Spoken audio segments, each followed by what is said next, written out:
Hey guys, it's Joan again, and I am going to do my favorite craft tool video. But first I wanted to show you the little felt pieces that I got from Michael's.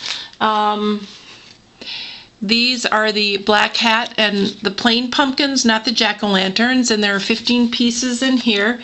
This is what the little black hat looks like. Very cute, has a pink ear and a green gem eye. And then the pumpkins are plain old pumpkins without any faces on them.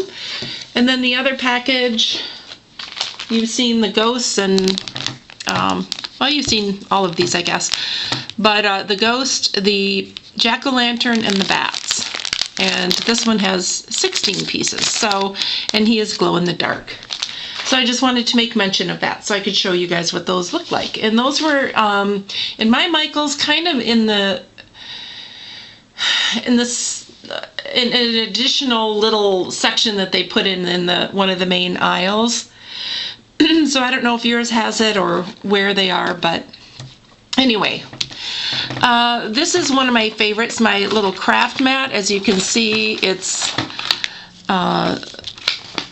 been well used. Sometimes I forget and I cut on it and then I make a slice in it, but it's still holding up pretty well. So my craft mat, and to go along with that, oh poo, I forgot my vintage photo. But my Tim Holtz vintage photo distress ink, I use that on a lot of my projects. It's the one that I go to most often. And then of course the sponge applicator, where you dip it in the ink and then you start off the edge of your project and bring it forward. But you guys all know that. So that's one of my favorites. I love the glue dots. These are the Elmer's Craft Bond glue spots, and these are the thin small. They're 3/8 inch. And I have, in the smaller size, I have the Zots clear adhesive dots, and that's the size of them, so you can see the difference. So this is the Elmer small and this is the Zots small, so they're quite a bit of difference. I use these a lot when I'm making cards, if I'm adhering buttons or flowers or little fabric bows. That's what I use that for. I'm not that experienced in what adhesives work long term, so I don't know if they're really good to use on a mini album or on a 12 by 12 layout. But that brings me to this.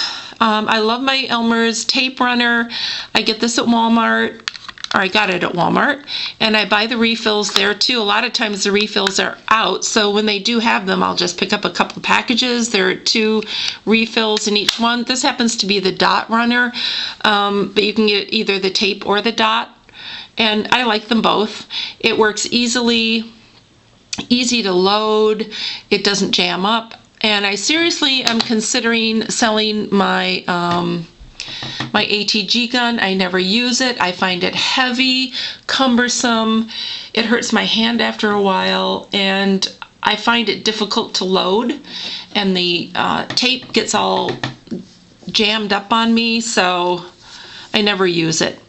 This is my little X-Acto corner rounder, and I don't know what the exact dimensions are, but I use this one all the time. It just sits on my craft table because I use it. When you see any of my projects that have a rounded corner, most likely it's this one. And you can get that at Walmart. My little X-Acto knife. I'm not sure if it's X-Acto. I believe it is, and then I would have gotten it at Walmart too, and I don't have the cap on it because I've been using it. But I like to use this when I'm cutting chipboard and paper off of, if I've adhered paper to a card or to chipboard and I want to cut the excess off. This is usually what I use. Another cutting utensil tool is my cutter bee scissors. They're very small, they're very sharp, and excellent for detailed work. So when I cut out those stamped images, this is what I use. I use them pretty much for everything. So my cutter bees. For a liquid glue, I really like the two-way glue, the Zig Memory System two-way glue. If I'm using my Cricut and I cut out really small pieces, this is what I like to use. And you guys all know, you just push the ball in to get the glue running, and easy to use. It comes out kind of a bluish cast almost, and then it dries clear. So, see? This is one of my new favorites, the Memento Tuxedo Black ink. I had never had Memento before, and then I started working with the stamped images with the pencils and the Turpenoid and the markers, and I found that with the one die that I was using, the Fiskars, that with some of my markers that the stamped ink was blending in with the markers. And so I researched videos on YouTube to see what inks were the best for which purpose, and I bought this, and it works great with both of my pencils and my Prismacolor markers, so really happy with that. My magnetic ruler, this came with my big paper cutter, and I really like it. It's the Making Memories. The only thing is, I was cutting chipboard with it, and now the blade is dull and I don't know what to do because it's supposed to be self-sharpening.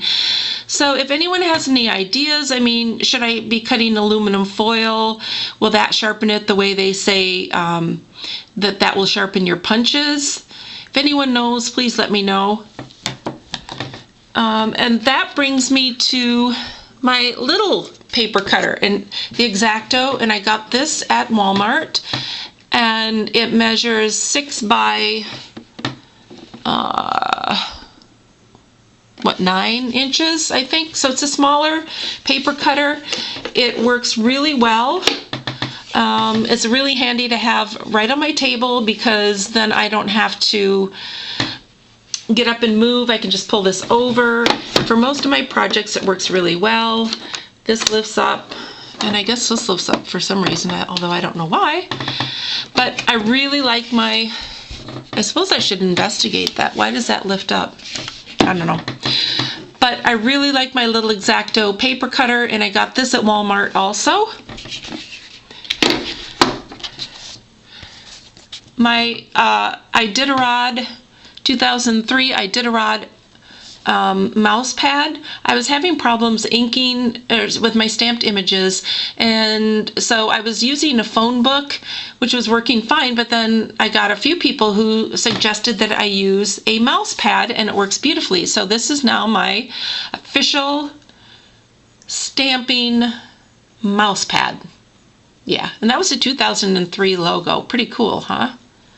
And I think that was John Van Zyl painting. So, and then last but not least is my X-Acto pink cutting mat, and this is a self-repairing cutting mat, and it's taken a lot of abuse, and it has some ink on it, and it measures 12 by 12, and I really like this a lot. I use this when I'm cutting my chipboard, if I'm cutting, paper off of extra paper off of a chipboard piece. This is what I use, and usually this is under my brown mat, because this is what I ink on and do most things on. But then when I need to cut, I just pull it out, and I like the fact that it's a smaller size. It fits my table really well, and it's easier to move around. So anyway, those are and I hope this camera isn't driving you too crazy, my favorite craft tools at the moment, the ones that I reach for all the time. And yeah, so I'd love to see what your favorite craft tools are. So if you want to do a video, that would be awesome. And if you wanted to add it as a video response to this one, please feel free. I will definitely do that. And I hope you guys all have a wonderful day, and I'll talk to you soon. Oh, I'm going to do an intro video, so stay tuned for that. Okay, bye.